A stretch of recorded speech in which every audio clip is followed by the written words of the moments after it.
In the same breath, counsel for the defense submitted that the fact that when the accused approached the toilet, he had the intention to shoot to protect himself did not imply that the accused intended to shoot without reason.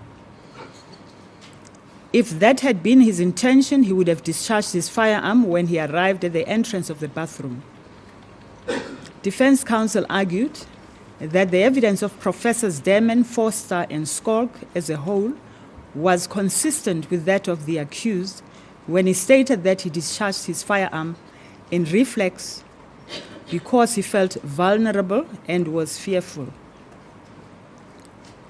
The above extracts and the submissions by defense counsel show without a doubt that we are here dealing with a plethora of defenses. I proceed to deal with each of them in turn. The first one is, did the accused lack criminal capacity at the time that he killed the deceased? This defense, that the accused may have lacked criminal capacity or may have diminished his criminal capacity at the time of the incident, emerged during the course of the trial. The accused repeatedly told this court that he had no time to think before he fired the shots, or before he knew it, he had fired 4 shots at the door. This raised a doubt whether the accused could be held criminally accountable. The inevitable question, therefore, was, amongst other things, whether or not the accused could distinguish between right and wrong and whether he could act in accordance with that distinction. Though not clearly expressed in so many words, the defense had the hallmarks of temporary, non-pathological criminal capacity. It also sounded like the so-called irresistible impulse, which was applied in our criminal law prior to 1977, when it was replaced by Section 78, subsection 1B of the Criminal Procedure Act 51 of 1977. In support of the defense, as I said earlier, Dr. Forster gave evidence that the accused suffered from general anxiety disorder, which may have affected his conduct at the time of the incident. The implication of this evidence was that it became necessary for this court to refer the accused for psychiatric observation.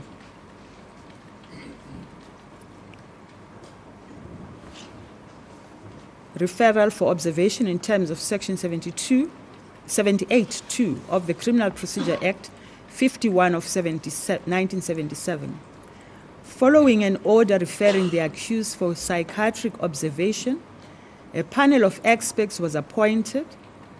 These were 3 psychiatrists, namely Dr. Kotze, appointed to assist the state, Dr. Fine to assist the defense, and Dr. Pistorius to assist the court. In addition, a psychologist, Professor Scholes, was also appointed to assist. The psychiatrists compiled a joint report where they noted their findings. The report was submitted to the court and marks Exhibit PPP.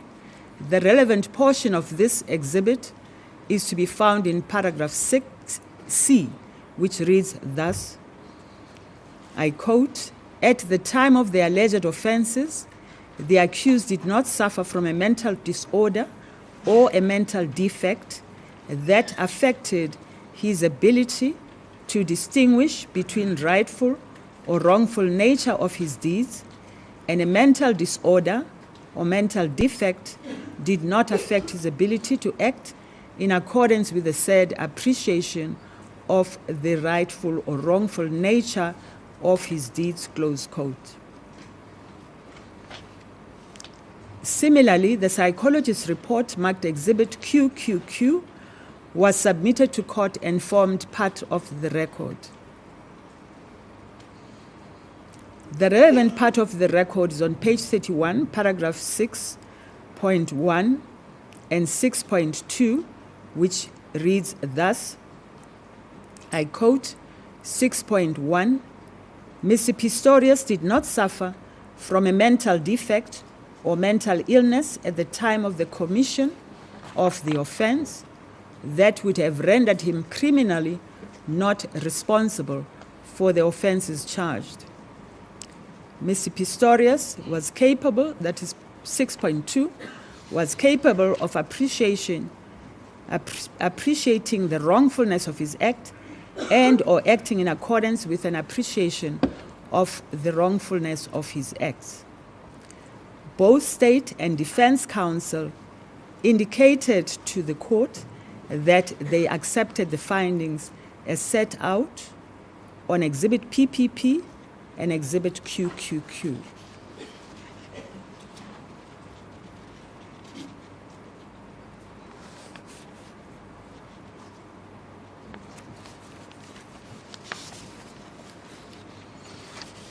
However, counsel for the defense still submitted that, in the face of the evidence of Professor Derman about the accused's reaction to a startle, it could not be said that the accused was criminally liable. Counsel submitted that in determining the issue of whether the accused was guilty of murder or culpable homicide, this court ought to consider that the accused lacked criminal capacity at the time as he discharged his firearm because of an increased startle response. He pointed out that the startle response was reflexive. This meant that the accused could not be held accountable as he lacked capacity in the involuntary reflexive response. He submitted that whether this reflex fell under the act, actus reus, or criminal capacity made no difference, as both negated liability. Counsel for the defense further submitted that a finding that the accused was guilty could not be made, as the accused could not be held liable for a reflex discharge caused by the increased startle response.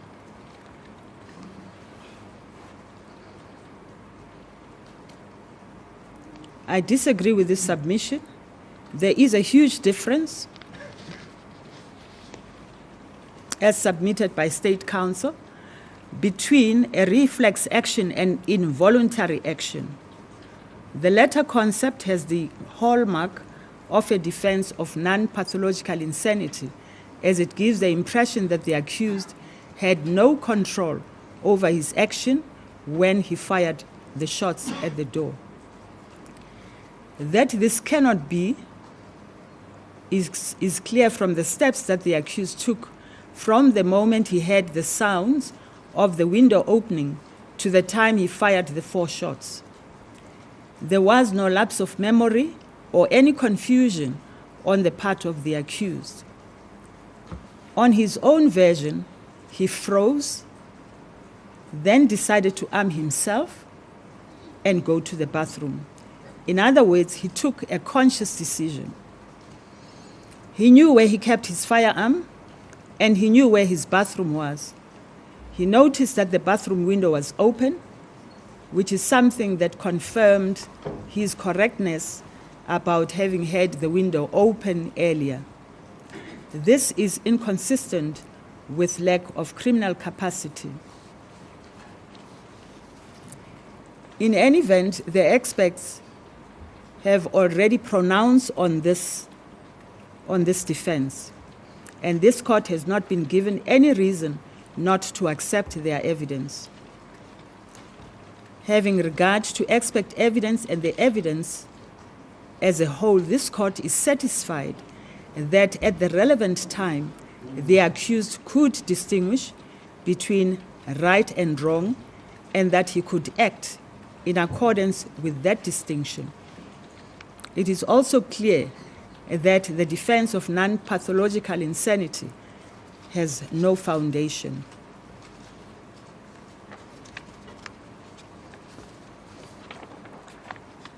The second possible defense, putative private defense.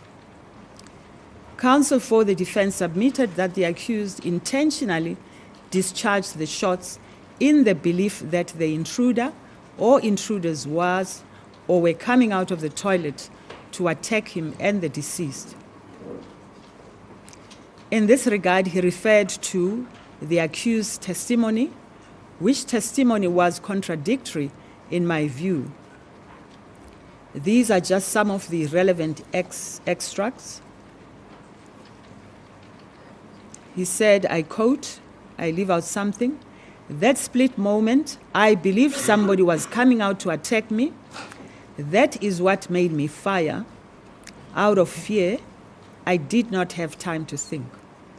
Later, the accused testified, I fired my firearm as I believed that someone was coming out of the toilet to attack me. I do not know how to put it in a different way," close quote. Later still, he said, I quote, "I thought that somebody was coming out to attack me," close quote. In the same breath, the accused stated, I quote, "I never intended to shoot anyone. I got a fright from a noise," close quote. Open quotes, "I did not shoot at anyone. I did not intend to shoot at someone. I shot out of fear," close quote. I quote, "I did not intend to shoot into, or I did not intend to shoot at anyone," close quote. He was asked, "You never purposefully fired into the door?" The answer was, "No, my lady, I did not." The question, "So you never wanted to shoot at robbers, intruders, coming out of the toilet?" The answer was, "That is correct," close quote. The essence of the accused's defense is that he had no intention to shoot at anyone, but if it was found that there was such an intention, then he shot at what he, I quote, "perceived as an intruder coming out to attack me," close quote. Counsel for the state correctly, in my view, submitted that if the accused never intended to shoot anyone, he cannot rely on a defense of putative self-defense. As stated above, in evaluating putative defense, the court will apply a subjective test as opposed to an objective test, which is used in determining self-defense. In the present case, the accused's version is that he had no intention to shoot at anyone, let alone the deceased. Yet, on his own version, the accused armed himself with a loaded firearm and approached what he thought was danger with the firearm ready to shoot. It would be absurd, for instance, to infer from the accused's conduct that he was going to hit the intruder over the head with it, as he could have easily used a cricket bat for that purpose. This strange conduct of the accused was explained by Professor Daman as a fight as opposed to a flight response. This court accepts that the accused is a fight rather than a flight reaction person, as Professor Daman testified. This court also accepts that a person with an anxiety disorder, as described by Dr. Foster, would get anxious very easily, especially when he's faced with danger. It is also understandable that a person with a disability, such as that of the accused, will certainly feel vulnerable when faced with danger. I hasten to add, however, that the accused is not unique in this respect. Women, children, the elderly, and all those with limited mobility would fall under the same category. But would it be reasonable if, without further ado, they armed themselves with a firearm when threatened with danger? I do not think so, as every case would depend on its own merits.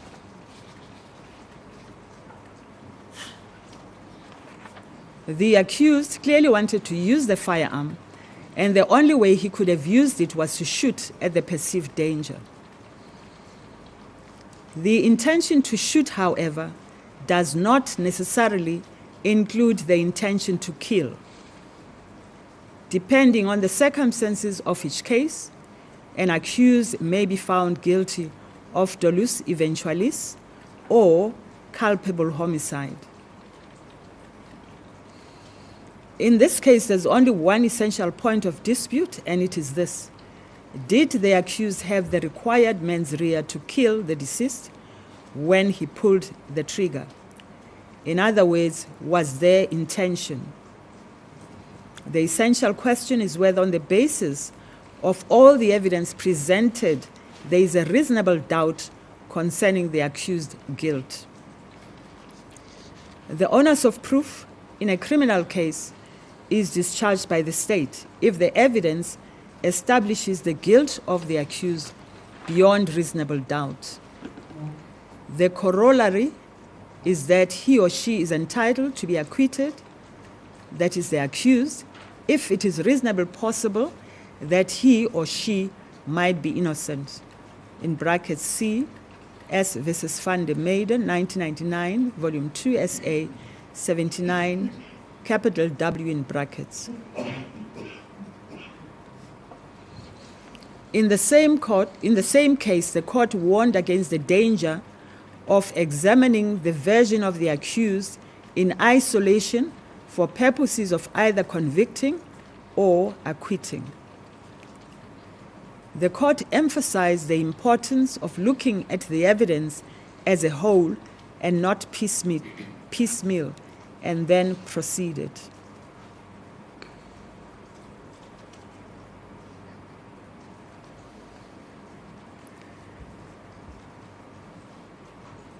The process of reasoning which is appropriate to the application of the proper test.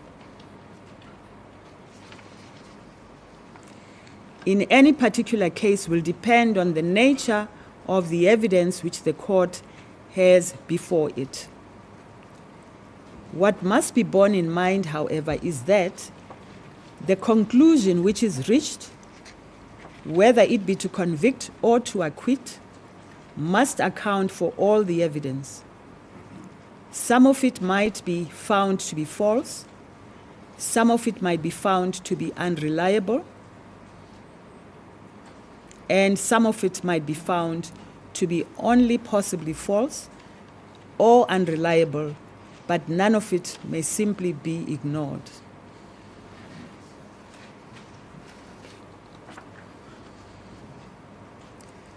The accused as a witness. The accused was a very poor witness. While during evidence in chief, he seemed composed and logical, with the result that his evidence flowed and made sense. While giving his version under cross-examination, he lost his composure. Counsel for the defense sought to explain the accused's poor performance on the witness stand thus: the accused was suffering from enormous emotional stress, had been traumatized by the incidents of 14 February 2013, and was under medication when he gave his evidence. This argument does not make sense in my view. I say this for the following reasons. The accused's performance during examination in chief could not be faulted. It was only under cross-examination that he contradicted himself and visibly felt uncomfortable. In any event, this court was not apprised of the fact that the factors mentioned above might interfere with the accused's ability to give evidence. It does not assist to mention them now when the trial is over. It is so that most witnesses do find giving evidence an uncomfortable experience, especially when they give evidence for the first time. It follows, therefore, that someone in the position of the accused would find giving evidence a harrowing experience as he relives the incident.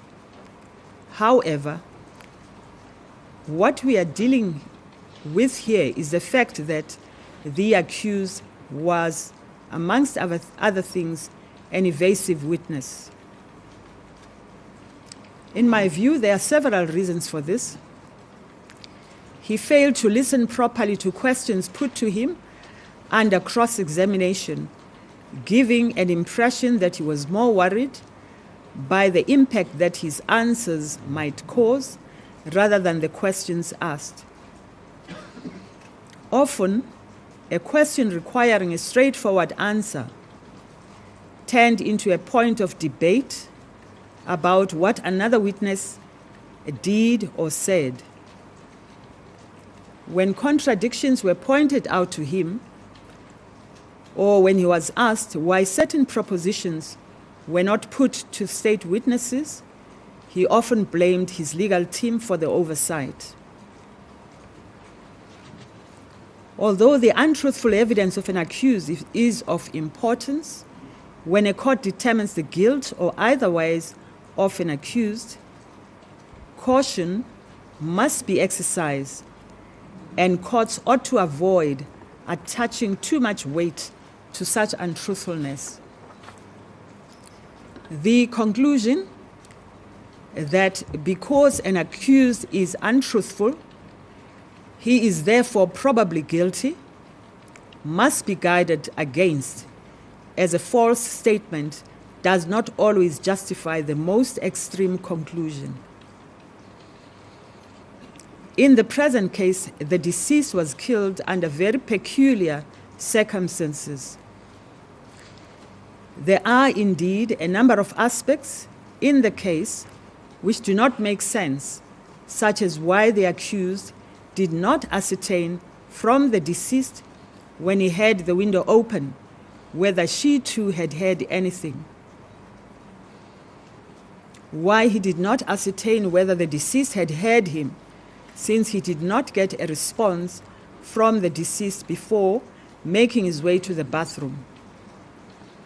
Why the deceased, who was in the toilet and only a few meters away from the accused, did not communicate with the accused or phone the police as requested by the accused.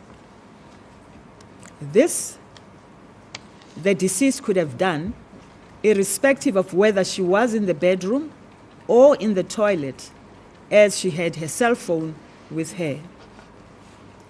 It makes no sense to say she did not hear him scream, "Get out." It was the accused's version that he screamed on top of his voice when ordering the intruders to get out. Another question is why the accused fired not one shot, but 4 shots before he ran back to the bedroom to try to find the deceased. These questions shall unfortunately remain a matter of conjecture. What is not conjecture, however, is that the accused armed himself with a loaded firearm when, on his own version, he suspected that an intruder might be coming in through the bathroom window. He was not truthful when asked about his intentions that morning, as he armed himself with a lethal weapon. The accused was clearly not candid with the court when he said that he had no intention to shoot at anyone, as he had a loaded firearm in his hand ready to shoot. However, as stated above, untruthful evidence does not always justify the conclusion that the accused is guilty. The weight to be attached thereto must be related to the circumstances of each case. In brackets, S versus Mtsweni 1985, Volume 1, SA 590, in capital A in brackets. There is also the question of onus. No onus rests on the accused to convince this court of the truth of any explanation that he gives. If he gives an explanation, even if that explanation be improbable, the court is not entitled to convict unless it is satisfied not only that the explanation is improbable, but that beyond any reasonable doubt it is false. If there is any possibility, therefore, of his explanation being true, then he is entitled to his acquittal. See in brackets, see Difford, 1937, capital A, capital D, 370, close brackets. The onus is on the state throughout to prove beyond reasonable doubt that the accused is guilty of the offense with which he has been charged. Should the accused's version or evidence be found to be reasonably possible true, he would be entitled to his acquittal.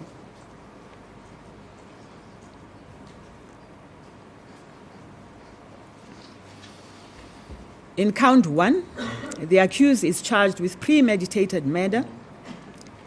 In respect of this charge, the evidence is purely circumstantial. That evidence is in essence about shots, about the screams, and about sounds of the cricket bat. The fundamental rule in considering circumstantial evidence is that in order to justify an inference of guilt, a court must be sure that inculpatory facts are incompatible with the innocence of the accused and incapable of explanation on any other reasonable hypothesis. The simple explanation from the accused is that shooting the deceased dead was a genuine mistake, as he thought he was shooting at an intruder behind the toilet door. The timelines, as set out in the chronology of events, tip the scales in favor of the accused version in general. Viewed in its totality, the evidence failed to establish that the accused had the requisite intention to kill the deceased, let alone with premeditation. I am here talking about a direct intention. The state clearly has not proved beyond reasonable doubt that the accused is guilty of premeditated murder. There are just not enough facts to support such a finding. Counsel for the state submitted that even if the court were to find that the accused shot the deceased, thinking that he was firing the shots at an intruder, this would not assist him, as he had intended to kill a human being. This was so because all the elements of the crime of murder had been met, it was argued. On the other hand, counsel for the defense submitted that the state was attempting to reintroduce the concept of transferred malice, which was not part of our law. This brings the question whether we're really dealing with the question of transferred malice. It might be convenient at this stage to say something briefly about two concepts which often are confused, namely aberratio actus and error in persona or error in objecto.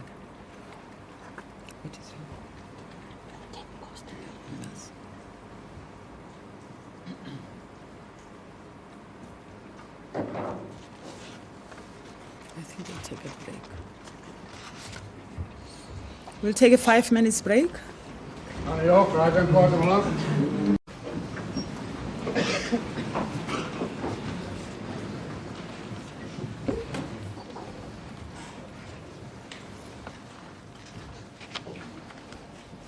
Aberratio ictus, in brackets, the going astray of the blow, close brackets. The aberratio ictus means the going astray of the missing blow or missing of the blow.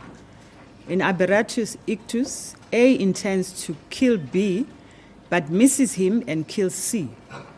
It follows that A has intention in respect of C only if he foresees or foresaw the possibility of C's death, in which event he would be guilty of murder, dolus eventualis, or for culpable homicide, if C's death was reasonably foreseeable, in which event he would be guilty of culpable homicide. On the other end, error in objecto occurs where A, intending to kill B, shoots and kills C, whom he mistakenly believes to be B. In these circumstances, A is clearly guilty of the murder of C. In brackets, C. Devet and Swanepoel, 142.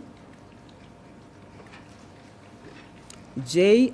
R. L. Milton, A Stab in the Dark, a case of aberratio ictus, 1968, page 85, SALJ, 115 at 118. See also Glenville Williams, 138, close brackets. A's intention is directed at a specific predetermined individual, although he is in error as to the exact identity of that individual. In other words, A intends to kill the individual irrespective of whether the name of the individual is B or C. There is thus, in the case of error in objecto, so to speak, an undeflected mens rea which falls upon the person it was intended to affect. The error as to the identity of the individual, therefore, is not relevant to the question of mens rea. It is so that the aberratio ictus rule derived support from two appellate division decisions, namely R versus Kuzwayo 1949, volume 3, 761, capital A in brackets, and R versus Koza 1949, volume 4, 555, capital A in brackets. In terms of the rule then, because of A's intention to kill, A is guilty of the murder of C without the prosecutions having to establish an intention to kill C specifically. Recent case law, however, moved away from the ratio in Kuzwayo and Koza on the basis that that ratio was founded on the outworn doctrine of versari in illicita and could no longer be supported. The current South African law regarding criminal liability is set out in S versus Mchiza, 1970, volume 3, SA, page 747A. On page 752, Holmes J.A. explains the legal position as follows. I quote, I leave at something. Nowadays, criminal liability is not regarded as attaching to an act or a consequence unless it was attended by mens rea. Accordingly, if A assaults B and in consequence B dies, A is not criminally responsible for his death unless A, he foresaw the possibility of resultant death, yet persisted in his deed, reckless whether death ensured or not, or B, he ought to have foreseen the reasonable possibility of resultant death.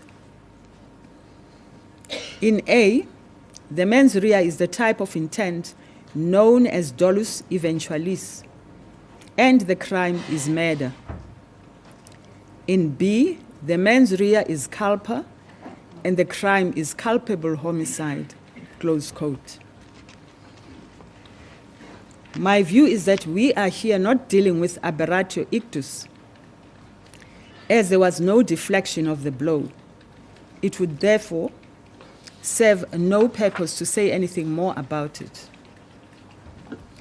We are clearly dealing with error in objecto or error in persona, in that the blow was meant for the person behind the toilet door who the accused believed was an intruder.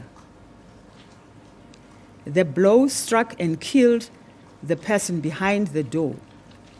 The fact that the person behind the door turned out to be the deceased and not an intruder is irrelevant. The starting point, however, once more, is whether the accused had the intention to kill the person behind the toilet door, whom he mistook for an intruder. The accused had intention to shoot at the person in the toilet, but states that he never intended to kill that person. In other words, he raised the defense of putative private defense. In S. versus De Oliveira, 1993, Volume 2, capital S, capital A, capital C, capital R, 59, in brackets, capital A, close bracket, at 63 and 64, a distinction was drawn between private defense as a defense excluding unlawfulness, which is judged objectively, and putative private defense, which relates to the mental state of the accused. In that case, Smallberger J.A. stated, I quote, "From a juristic point of view, the difference between these two defenses is significant. A person who acts in private defense acts lawfully, provided his conduct satisfies the requirements laid down for such a defense and does not exceed its limit. The test for private defense is objective. Would a reasonable man in the position of the accused have acted in the same way?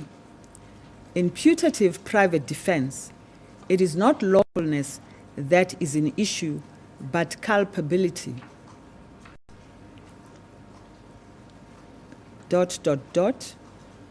If any accused honestly believes his life or property is in danger, but objectively viewed they are not, the defensive steps he takes cannot constitute private defense. If, in those circumstances, he kills someone, his conduct is unlawful. His erroneous belief that his life or property was in danger may well, in brackets, depending on the precise circumstances, close bracket, exclude dolus, in which case the liability for the person's death based on intention will also be excluded. At worst for him, he can then be convicted of culpable homicide. Close quote. In murder, the form of culpability required is intention. The test to determine intention is subjective. In the present case, the accused is the only person who can say what his state of mind was at the time he fired the shots that killed the deceased. The accused has not admitted that he had the intention to shoot and kill the deceased, or any other person for that matter. On the contrary, he stated that he had no intention to shoot and kill the deceased. The court is, however, entitled to look at the evidence as a whole and the circumstances of the case to determine the presence or absence of intention at the time of the incident. In the present case, on his own version, the accused suspected that an intruder had entered his house through the bathroom window. His version was that he genuinely, though erroneously, believed that his life and that of the deceased was in danger.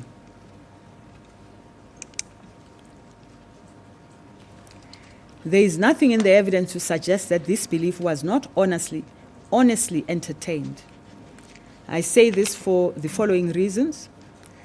The bathroom window was indeed open, so it was not his imagination at work when he thought he had the window slide open. He armed himself with a loaded firearm and went to the direction of the noise. He had a door slammed shut. The door toilet was indeed shut when he fired 4 shots at it after he heard a movement inside the toilet. On his version, he was scared as he thought the intruder was coming out to attack him. There is no doubt that when the accused fired shots through the toilet door, he acted unlawfully. There was no intruder. Instead, the person behind the door was the deceased, and she was dead. I now deal with dolus eventualis, or legal intent. The question is, 1, did the accused subjectively foresee that it could be the deceased behind the toilet door? And 2, notwithstanding the foresight, did he then fire the shots, thereby reconciling himself to the possibility that it could be the deceased in the toilet? The evidence before this court does not support the state's contention that this could be a case of dolus eventualis. On the contrary, the evidence shows that from the onset, the accused believed that at the time he fired shots into the toilet door, the deceased was in the bedroom while the intruders were in the toilet. This belief was communicated to a number of people shortly after the incident. At 300 hours 19, the accused disclosed this to Johann Stander when he requested him to come quickly to his house. At 3:22, he told his version to Caris Viljoen on her arrival in the company of her father, Stander. A few minutes later, the same information was relayed to Dr. Stipp when he arrived at the accused house. And lastly, it was told to the police at about 4 o'clock in the morning the same day.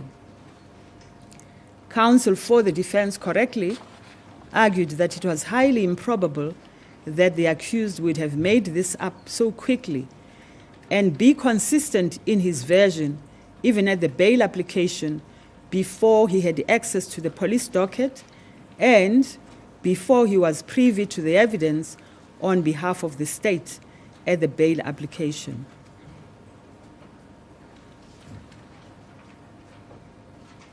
The question is, did the accused foresee the possibility of the resultant death, yet persisted in his deed, reckless whether death ensured or not? In the circumstances of this case, the answer has to be no. How could the accused reasonably have foreseen that the shot he fired would kill the deceased? Clearly, he did not subjectively foresee this as a possibility that he would kill the person behind the door, let alone the deceased, as he thought she was in the bedroom at the time. To find otherwise would be tantamount to saying that the accused's reaction after he realized that he had shot the deceased was faked, that he was play acting merely to delude the onlookers at the time.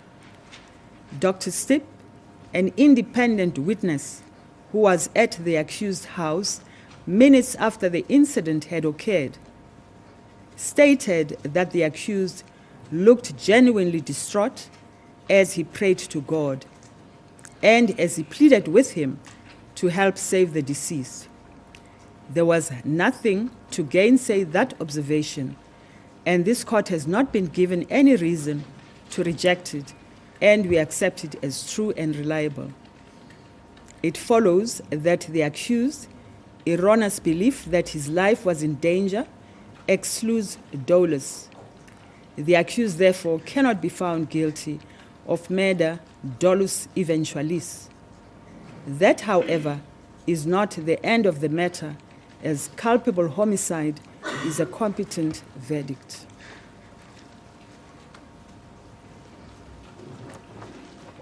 What's your time? 25.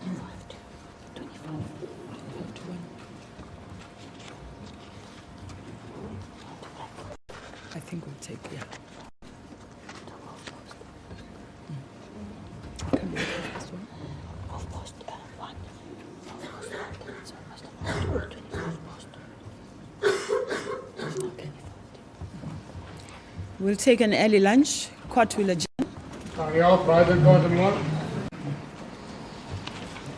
I now deal with negligence and culpable homicide cases. In terms of Section 258 of the CPA, culpable homicide is a competent verdict to a charge of murder. In determining whether the accused was negligent in causing the death of the deceased, this court has to use the test of the reasonable man. In Burchell and Hunt, Principles of Criminal Law, 4th edition, the test to be applied to prove negligence is set out as follows. A, would a reasonable person in the same circumstances as the accused have foreseen the reasonable possibility of the occurrence of the consequence or the existence of the circumstance in question, including its unlawfulness? B, would a reasonable person have taken steps to guard against that possibility? And C, did the accused fail to take the steps which he or she reasonably have taken to guard against it? Page 409. Only if these requirements above have been met would the accused be guilty of negligence. Although the test for negligence is objective, certain subjective factors are applied. In S. v. Ngema, 1992, Volume 2, SACR 651, in brackets, capital D, the following appears in the head note. I quote, while it is clear in applying the test of the reasonable man in determining whether or not certain conduct was negligent, the days of full-blown objectivism, in brackets, see, for example, R v. Mbombela, 1933, capital A, capital D, 269 at 272, close brackets, are past, and some evidence of subjectivizing the test for negligence is apparent. There is no warrant for departing holus bolus from the old and well-established reasonable man test. The reasonable man himself, of course, evolves with the times. What was reasonable in 1933 would not necessarily be reasonable today.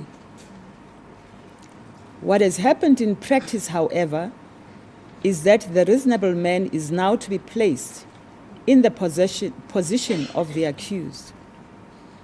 It is not clear from decided cases, however, what is to be included and what is to be excluded from this position. A balance between the various ideas of what is to be included and what excluded from the test is to be included and what excluded from the test should be sought along the lines of reasonableness. one must test negligence by the touchstone of the reasonable person of the same background and educational level, culture, sex, and race of the accused. The further individual peculiarities of the accused alone must be disregarded, close quote. It was submitted on behalf of the accused that there could be no doubt that disability did not form part of individual peculiarities, and that therefore it must be taken into account in the concept of the reasonable person representing, I quote, a particular group of persons who are in the same circumstances as he is, with the same ability and knowledge, close quote. Counsel for the defense once more tried to persuade this court that the accused's disability, among other things, rendered him vulnerable, hence his reaction that morning when he armed himself with a firearm, and that therefore he could not be found guilty of negligence. As stated earlier, vulnerability is not unique, as millions of people in this country can easily fit into that category. In my view, regardless of what category of people we are dealing with, the answer to whether a particular act is reasonable or unreasonable has to depend on the particular case of each case. It was pointed out by counsel for the defense that the conduct of the accused that morning was brought about by a number of factors. For example, his bathroom window was not fitted with burglar proofing. Once again, that is not a unique feature, as there are many people in this country without any form of security at all. Of course, as a fight rather than a flight response person, the accused would not have been expected to run from the danger. However, there were other means available to him to deal with what he considered a threat to his life. Security personnel are there to deal with such threats or emergencies. All the accused had to do was to pick up his cell phone to call security or the police. He could have run to the balcony and screamed in the same way he had screamed after the incident. He was able to call security after the incident. There is no reason or no explanation why he could not do so before he ventured into the bathroom with a loaded firearm. Calling security, calling standard, and running to the balcony to scream for help and to attract attention probably would have taken as much time, if not less, as it took to go to the bathroom and to discharge those 4 shots. It is also significant that at the time that the accused had the window slide open, he was nearer to the balcony than to the bathroom. Counsel for the defense urged this court to consider the peculiar circumstances of the accused when determining the question whether the accused, by firing the shots, acted negligently. Growing up in a crime-riddled environment and in a home where the mother was paranoid and always carried a firearm placed the accused in a unique category of people. This would explain the conduct of the accused that morning when he fired shots at what he thought was an intruder, it was argued. I agree that the conduct of the accused may be better understood by looking at his background. However, the explanation of the conduct of the accused is just that, an explanation. It does not excuse the conduct of the accused. Many people in this country have experienced crime or the effects thereof, directly or indirectly, at some time or another. Many have been victims of violent crime, but they have not resorted to sleeping with firearms under their pillows. It also has to be borne in mind that the determination of what is reasonable and what is not reasonable would depend on the facts of this particular case.